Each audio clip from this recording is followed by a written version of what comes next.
Hello everybody and welcome to our channel Claim What's Yours. I'm your host Paul Reinecke and I'm videoing you today from the beautiful city of Cape Town, the commercial side of the V&A waterfront, container depot, and I just wanted to share with you some of the activity that's going on behind me. So let me show you this vessel here that's being loaded with these containers.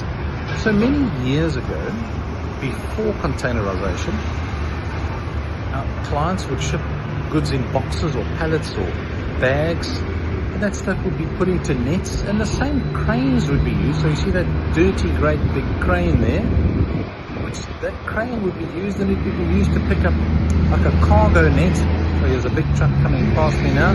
See where it is. He's checking on.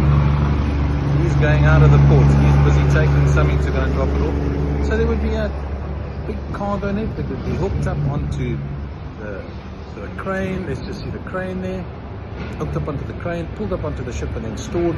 And then you would have the stevedores, so you'd have men, mainly men stevedores, who would be picking up all the goods, storing it into the ship. And obviously stuff would fall out, stuff would break, stuff would be dropped, stuff would get crushed. So harder stuff would be put on softer stuff. And then they introduced containerization, which has changed the game somewhat.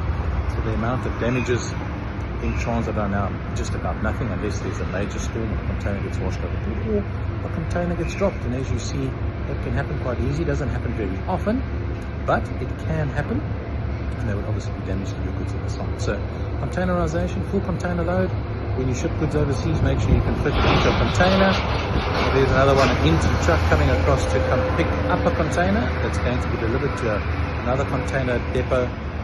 Maybe a container that's been taken off a ship, that's the truck below, and then going to be delivered to a customer within South Africa. So yeah, just a fascinating story of how that has progressed. So these are container ships, purpose-built to carry as many containers as possible, and owned by big companies who transport these goods all over the world.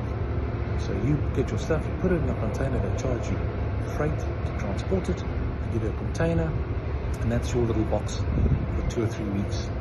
The goods that's uplifted from your factory in Johannesburg or Cape Town and then sent and shipped all across the world. It's a standardized business practice, and these cargo ships today, container ships today, are purpose-built for these particular items. Completely different to a bulk carrier. Bulk carrier would be like grains and iron ore. Yes, fascinating stuff. And there's some of the, let's just see this one here, the back here, there's some equipment, specialized equipment that the Ports Authority used to uplift and move containers. Obviously all of this equipment is used all over the world. I think this is a German company that manufactures this equipment. Just fascinating to see how it's all coordinated. And then who's in charge with a flip chart to make sure that all of the containers that are here arrive on time, get loaded on time in the right sequence, in the right position.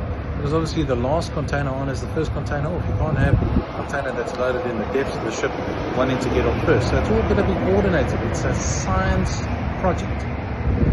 That's the same with marine insurance. It sounds more difficult than it is, but actually it's not so difficult. So we're experts in marine insurance. If you'd like to know more about marine insurance, and you'd like some competitive quotes on your marine insurance to make sure that you're getting the right cover and that you're getting a fair shake of your insurance, and that when you have a claim that your claim is paid, send us an email, like and subscribe. Thanks.